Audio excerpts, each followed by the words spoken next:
Само малку.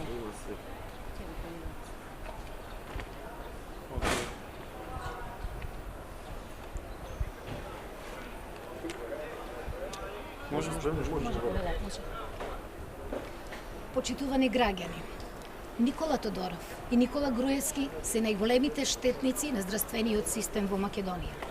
И оваа година, трета поред, во Македонија има инсулинска криза.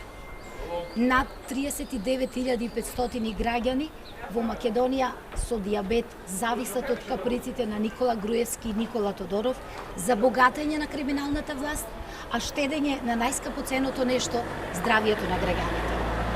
Покрај сите притисоци врз докторите, на Тодоров не му успеа да ги префрли пациентите од инсулински аналози на поевтините хумани инсулини.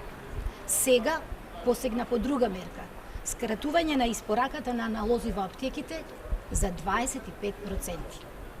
Со тоа ги принуди докторите да го припушуваат само она инсулин што го има во инсулинските аптеки, а не инсулинот што навистина му е потребен на пациентот. Недоволната испорака повторно доведе до недостиг на инсулин на пациентите.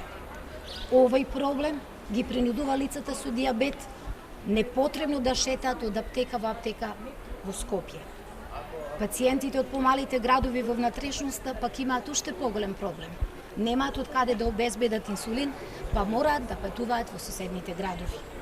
Недозволиво е да нема инсулин за деца. Недозволиво е да нема инсулин за трудници, за срцеви болни.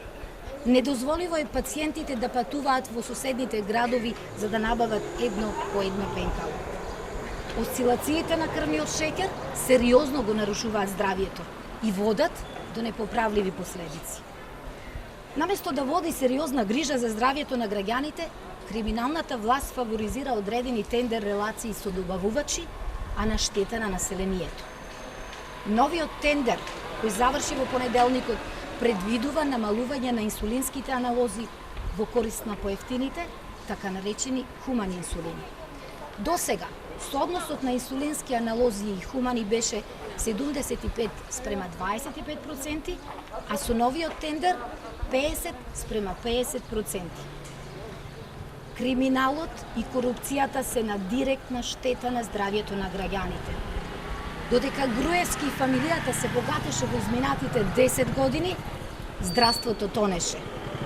Затоа Никола Груевски се плаши од правдата. Затоа бега од слободни, фер и демократски избори, а се надева дека ќе ја спаси сопствената кожа. Нема спас за криминалната власт. Правдата ќе се врати. Секој што го прекрашил законот ќе одговара. Благодарам.